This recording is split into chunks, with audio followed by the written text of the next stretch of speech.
అంటే నిన్న పవన్ కళ్యాణ్ గారు మీరే కామెంట్ చేయాలి దాని మీద. పవన్ కళ్యాణ్ గారు ఒక మాట అన్నారు, హీరో కావాలంటే నన్ను పిలవండి, తమ్ముడిని కావాలంటే చిరంజీవి గారిని పిలవండి అని చెప్పి.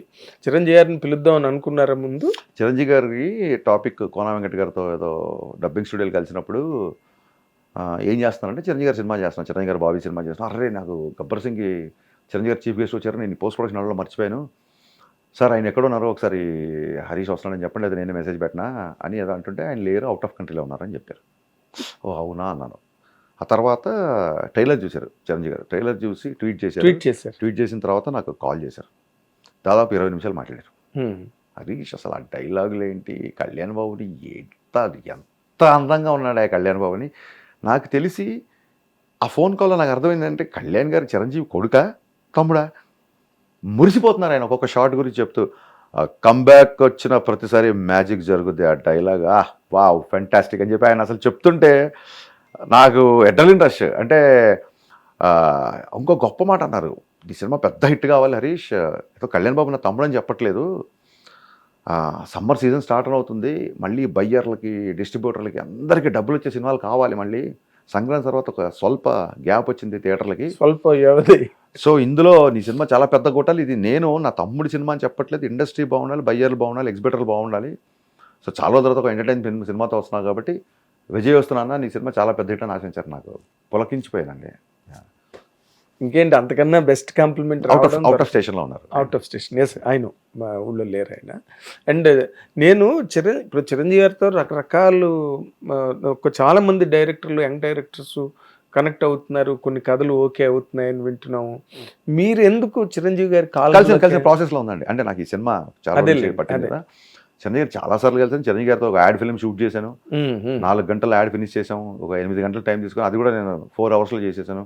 డబ్బింగ్ వెళ్ళినప్పుడు కూడా చిన్న యాడ్ ఫిల్మ్ నేను డబ్బింగ్ చెప్పించాను. అసలు నా డబ్బింగ్లో ఇంత ఇన్వాల్వ్ అయిన డైరెక్టర్ ఈ మధ్యకాలంలో చూడలేదు, ఆయన పెద్ద కాంప్లిమెంట్ ఇచ్చారు. నేను ఎక్కడ చెప్పలేదు, సందర్భం రాలేదు కాబట్టి. చిరంజీవి గారితో నా సినిమా ప్రాసెస్లో ఉంది.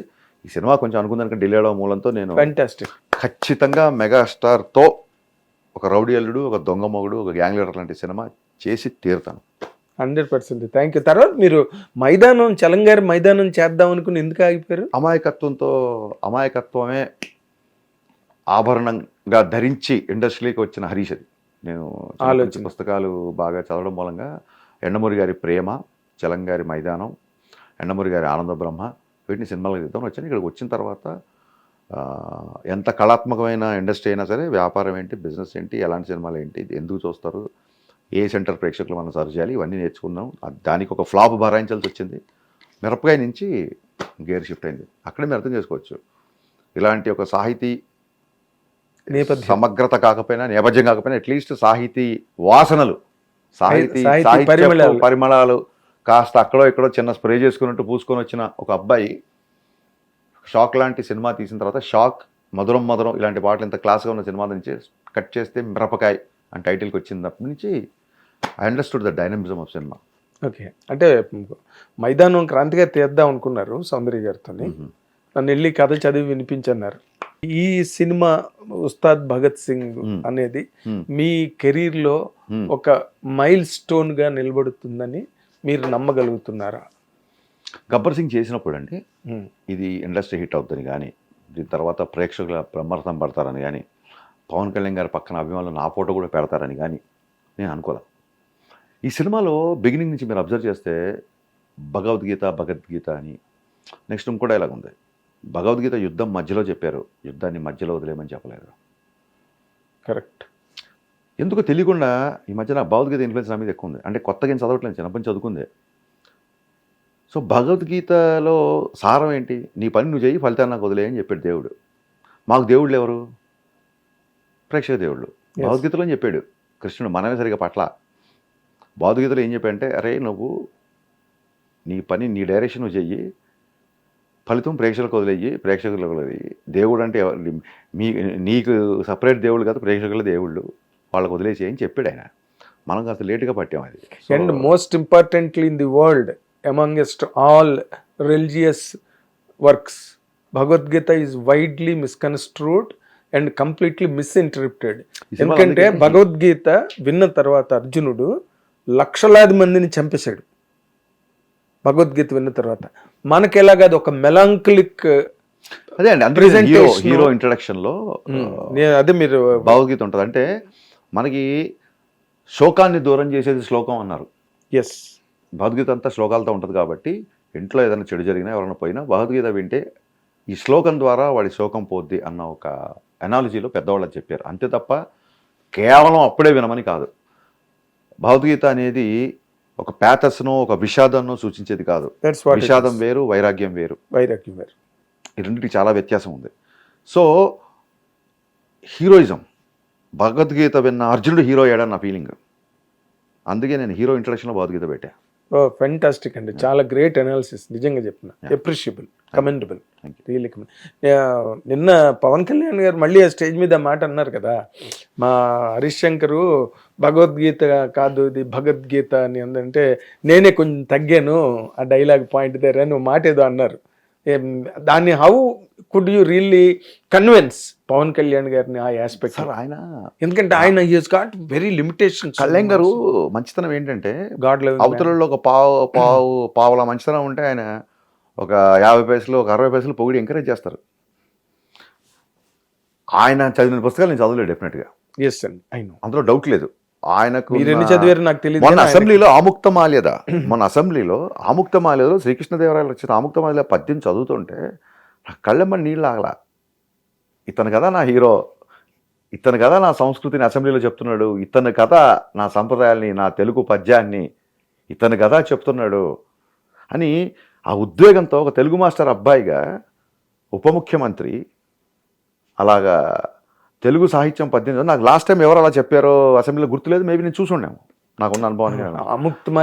ఈ జనరేషన్లో ఎస్పెషల్లీ ఈ జెన్జీ జనరేషన్లలో ఆముక్తమాల్యద పద్యాన్ని అంత స్టాండర్డ్ అసెంబ్లీలో చెప్పిన వ్యక్తి నా హీరో.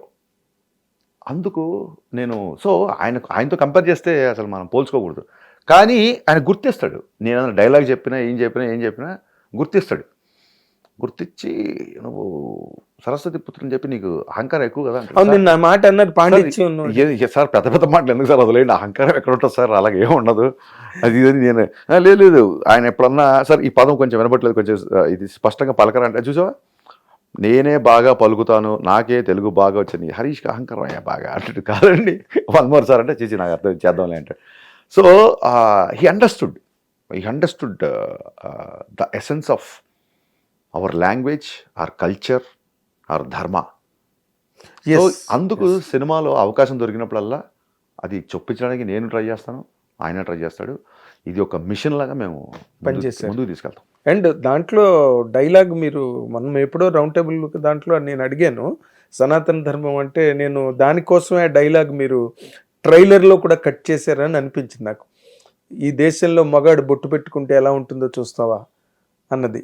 అంటే అది సనాతన ధర్మం. మగాడు బొట్టు పెట్టుకుంటే కాదండి, మగాడు బొట్టు పెడితే చిన్న డిఫరెన్స్ ఉంది. ఇప్పుడు మీరు బొట్టు పెట్టుకున్నారు, అక్కడ మా హీరో చెప్పింది ఎలాగంటే ఈ దేశపు మగవాడు బొట్టు పెడితే చూస్తావు. బొట్టు పెట్టడం అంటే జనరల్గా ఇప్పుడు మీరు చూస్తుంటారు క్రికెటర్ స్టార్ హోటల్స్కి వెళ్ళినా ఎక్కడ వెళ్ళినా ఆడపడుచులు వచ్చి బొట్టు పెడతారు. బొట్టు పెట్టేది ఆడపడుచుల పని, అవును, వాళ్ళ సాంప్రదాయం. మగవాడు కూడా బొట్టు పెట్టుకుంటాడు. ఇప్పుడు మనం బయటికి వెళ్తున్నప్పుడు కూడా చెల్లో, అమ్మ, భార్య ఎవరో వచ్చి వదిన గారైనా ఎవరైనా బొట్టు పెడతారు కదా. అవును, ఈ దేశపు మగాడు బొట్టు పెడితే ఎలా ఉంటుందో చూస్తావా అనేది ఒక అగ్రెషన్, ఒక ఎమోషన్ నుంచి వచ్చే డైలాగ్ అది మీరు సినిమాలో చూస్తే చాలా బాగుంటుంది. ఎగ్జాక్ట్లీ, అది నాకు అనిపించింది అనమాట. ఇది సనాతన ధర్మ ఆస్పెక్ట్ లో ధర్మ సంస్థాపనార్థాయ సంభవామి యుగే యుగే అని భగవద్గీతలు చెప్పారు. నేను ఫస్ట్ టైం పోస్ట్ చేసినప్పుడు సనాతన ధర్మ సంస్థాపనార్థాయ అనేసా.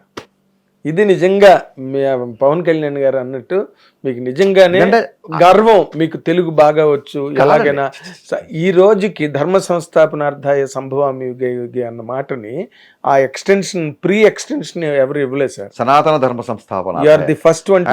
డీజేలు కూడా ఒక డైలాగ్ ఉంటుంది, ఈ రోజుల్లో ఇంత చెడు, కలియుగంలో 3 పాదాలు చెడు అంటారు చూసారా. అవును, అందుకే ట్విట్టర్లో 1/3 ట్రోలింగ్స్ ఉన్నా నేను ఆ పాజిటివ్ దాన్ని తీసుకుని ముందుకెళ్తుంటా. ఇది కలియుగం, ఇక్కడ 3 అడుగులు అధర్మం ఉంటే ఒకే అడుగు ఉంటుంది. అవును, మా దాంట్లో కొంచెం లెంత్ ఎక్కువైంది తీసేసింది తప్ప ఎందుకు ఇంత ఫైట్ చేస్తున్నావు నువ్వు అని హీరోని ఒకళ్ళు క్వశ్చన్ చేసినప్పుడు, ఇది కలియుగము, ఈ కలియుగంలో ధర్మం ఒకే పాదము, అధర్మం 3 పాదాలు అని చెప్పినప్పుడు హీరో ఏమంటాడంటే ఆ ఒక్క పాదం నాది ఎందుకు అవ్వకూడదు, ఆ ఒక్క అడుగు నేను ఎందుకు వేయకూడదు అంటాడు. Great. సో నాకు ఉన్న దృష్ట్యా నేను అది బిఫోర్ షూట్ చేసింది అనమాట, ఎలక్షన్స్ బిఫోర్ షూట్ చేసిన డైలాగ్ అది. ఓకే. అప్పుడు కథ వేరు, సో అది ఇప్పుడు సరిగ్గా మారిందండి మీ తాలూకా అవుట్లుక్ కానీ, లేకపోతే మీ మైండ్ సెట్ ఆఫ్టర్ అంత గొప్ప విజయాన్ని? చెప్పాను కదా, నేను క్లియర్గా చెప్పాను కదా, ఐటమ్ సాంగ్స్ పెట్టడము, ఒక అమ్మాయి వెనకాల హీరో గారు డ్యాన్స్ చేయడం, ఇవన్నీ ఇప్పుడు ఎన్నో హోదాకి తగవు. అలా అని చెప్పి ఎక్కడ ఎంటర్టైన్మెంట్ తగ్గినట్టు ఉండదు. ఎంటర్టైన్మెంట్ కన్సర్న్స్ ఉంటాయి, విజన్ ఏం మారిపోదు. పవన్ కళ్యాణ్ గారిని అందరూ ఇప్పుడు గబ్బర్ సింగ్ లా చూపించామని అంటున్నారుగా. ఆయన డిప్యూటీ సీఎం అయ్యారు కాబట్టి ఆయన బయట వేసుకుంటున్నట్టు వైట్ అండ్ వైట్లోనో లేకపోతే ఇంకో దాంట్లో నేను సినిమాలో చూపించలేను అలాగా. ఎలాగ అందులో బయట చూస్తున్నాం కదా. కన్సర్న్స్ మారాయి, విజన్ మారలేదు. విజన్ మారలేదు. అదే మీరు ఇందాక చెప్పారు కదా, ఒక ఇప్పుడు కూడా పవర్ స్టార్ పవన్ కళ్యాణ్ అనే వేస్తాం తప్ప సినిమాలో డిప్యూటీ సీఎం పవన్ కళ్యాణ్ ఏం కదా. సో మీరు you're on to the point sir, you're in full elements. మీరు ఏం చేద్దాం అనుకున్నారు, ఏం చేశారు అన్ని మీరు. నేను ఏమంటానంటే చాలాసార్లు మీరు ఏం చేద్దాం అనుకుంటున్నారు అన్నప్పుడు నాకు గుర్తొచ్చింది, క్రియేటివిటీ అనేది దైవాధీనం, దేవుడి దైవదత్తం. ఆయన ఏం ఇస్తే అంత తీసుకోవాలి. క్రియేటివిటీ అనేది ఒకటికి ఒక క్రియేటివిటీ ఉంటుంది. ఇలాన్ మస్క్ క్రియేటివిటీ ఉంటుంది, బిల్ గేట్స్ కూడా ఉంటుంది, మీ కూడా ఉంటుంది, నాకు కూడా ఉంటుంది. క్లారిటీ అనేది డే బై డే మనం సంపాదించుకోవాల్సిన ఆస్తి. క్రియేటివిటీ అనేది డే బై డే సంపాదించుకుంటారు లేదా నాకు ఐడియా లేదు. అప్డేట్ చేసుకోవచ్చు, పుస్తకాలు చదవచ్చు, మన సినిమా చూడవచ్చు, ఏ రంగంలో ఉంటే ఆ రంగంలో నైపుణ్యాన్ని పెంచుకోవచ్చు, అది వేరే విషయం. కానీ క్లారిటీ అనేది మనిషి ఏజ్ పెరుగుతున్న కొద్దీ క్లారిటీ రావాలి. క్లారిటీ అనేది మనం అన్నిటికంటే మన చేతుల్లో ఉండి మనం సంపాదించుకునే ఆస్తి.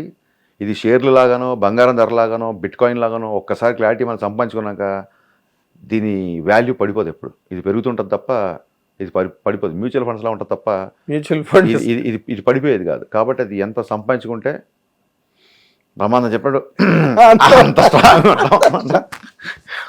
హిట్ టీవీ యాప్, ఇందులో short news, live news, entertainment shows, movies, digital magazines తో పాటు మీ జిల్లా వార్తలను కూడా ఫ్రీగా చూడొచ్చు.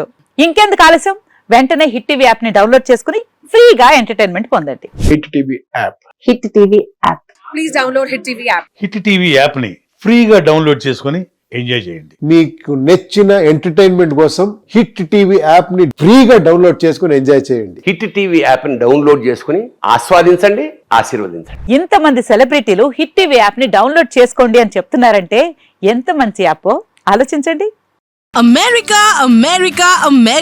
అమెరికాలో చదవాలనుకునే వాళ్ళకి విశ్వసనీయమైన పేరు మన శౌర్య కన్సల్టెన్సీ. UK లో 1 year masters, UK లో 1 year masters, 2 years work permit up to 5 years visa. Contact Saurya Consultancy. Contact 89851 89851.